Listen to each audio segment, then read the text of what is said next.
So this week's been rather interesting. Started out rather slow, picked up real fast near the weekend. And on the weekend, there was another test for ships. Only slight changes from the last one, which is a bit disappointing. I was hoping they might add some different ships or whatever, maybe different nations. But I guess it's a test, not trying to entertain people. But also on the subject of boats, there was a map leaked, one we haven't seen yet, of the English shore. Can't really make any judgments on whether I think this is going to be a good map or not. We haven't really seen much of these maps, although this one's a bit more historically perhaps accurate geographically. It's not just a random jumble of islands that the guy decided to put together to test stuff out. What I like most about this map though, it has some sea fort. I like the setting, looks pretty nice. So the other large piece of news that popped up near the end of this week was another Q&A. And because there is hardly any other news, I'm gonna go through and read each individual question. First question, are there plans to add any top tier aircraft for Japan, such as the JM8, the P2J Neptune, or the Mitsubishi F86 F40 Sabre variant? And they said no, but maybe later. The next question sounded rather satirical. It says, what do you think? Does it make sense to limit the dive speed of an aircraft in AB with flutter speed? It's just that a Yak 3 diving at 800 plus on a Cobra at around 1,000 kilometers per hour kind of sucks. The answer was, it already works the way you described in AB. The aircraft speed in a dive is limited by its maximum intake speed, at which in RB the aircraft is destroyed. For the Yak 3, this is around 720 kilometers per hour indicated, while true speed might be closer to 900 kilometers per hour. Next question, is there a change or increased plan for the assortment of aircraft for tank AB, primarily for fighters and bombers? And the answer was yes, we have plans for this. I don't think you'll have to wait very long. Next question, is there plans to continue supporting expanding the Japanese ground forces tree with new machines in the future after the CBT has concluded, such as the STA-3, the STA-4, heavy tanks, the OI family, armored cars, which they don't really have any, ATGMs, SPAAGs, and perhaps more premiums? The answer was yes, plan to expand the current tree for Japanese ground forces, primarily the addition of ATGMs, which are missing in Japan,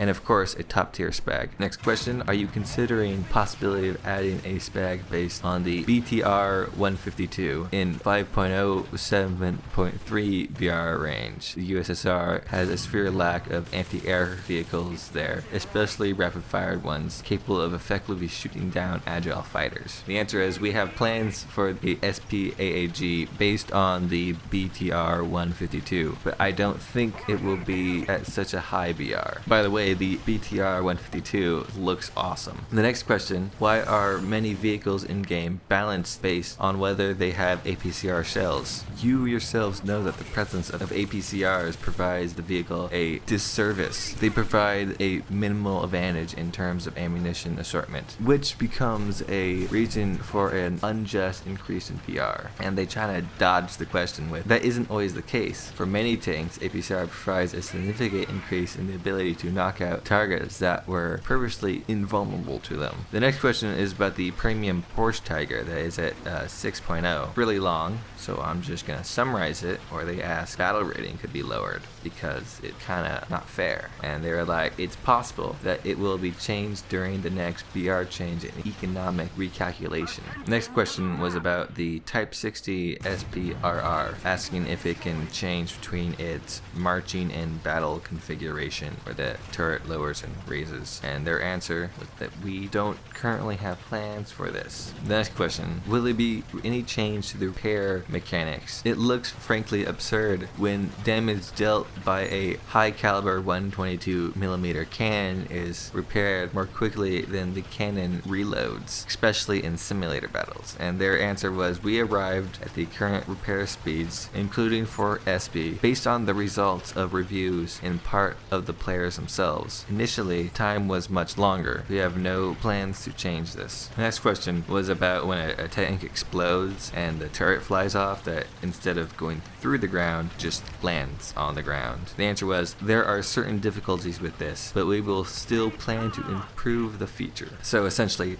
soon. Next question, will there be more Chinese tanks as premium event reward vehicles for the Soviet tree in the future, such as the Type 58 or the Type 59? Or will there be a separate Chinese nation tree in the future? The answer is, it is possible that we will add other tanks of the Chinese nation in the form of promotional or premium tanks. Next question, will the 7.7mm .303 Browning aircraft machine guns, British and American, sound be updated? It is currently the oldest aircraft gun sound still remaining and sounds somewhat out of place compared to the others. Their answer was, work on the sounds in game is ongoing, so it is possible. The next question was, what possibility is there of seeing more novel but unique, such as opening cockpits that we already have, features for aircraft like drop tanks, folding wings, RATO, landing lights, and working tail/nose wheel when taxiing on the ground? The answer was yes, there are several features we'd like to implement for aircraft. First of all, we will continue creating up-burning canopies. Secondly, we are working on animated chassis parts. Thirdly, a more realistic bomb sight. And for the visuals, we'd like to add exhaust stack flames. This question is about naval. In the recent naval test, I noticed that the rangefinders in the scope doesn't show a distance more than 3,000, which means you can't fire further than that either. It feels like the shells just won't fly further than that. Is this an intentional limitation? The shells do fly much further, of course. It is just the rangefinder doesn't provide the ballistic solution for an angle of that elevation at distances greater than 3 kilometers, which is a temporary issue that wasn't particularly problematic for boat skirmishes with automatic cannons, but has become important on large and open maps. That last part makes me think, what kind of large and open maps? And why would we have large and open maps? Questions to be answered in the future. And the last question, for general, do you plan to divide the pilot's hitbox, and possibly the tankers, into deadly and critical zones, so that when you hit, for example, in the head or torso, it would be one shot, but when you hit in the arm or leg, it would reduce the stats of the pilot/tanker. On top of that, right now, killing someone by hitting them in the foot makes me think of the mythical Achilles and his heel. The answer is, we don't have any such plans at the moment. It is to imitate the divide that tankers don't die from an impact, but only from a threshold impact, or several small ones that break the threshold together to health bars. So besides that, there were changes in the changelog, and Mike dug up some things, but nothing amazing or critical. The Kugelblitz and the Gepard received AT shells and their AP belts, so now they can kill tanks and aircraft. There was some updating to the Type 62. Type 61 got a decent reverse speed. Oh yeah, the ZSU 37 also received AT shells in its AP belts, so that also can shoot down aircraft and tanks. Besides that, nothing major. Thanks for watching. If you liked the video, hit the like button. If you didn't, don't hit the like button. If you want to see more, subscribe. I like to make news videos every weekend, and I fill the weekend with random videos, whatever falls in my head at the moment. Thanks for watching. Have a good day.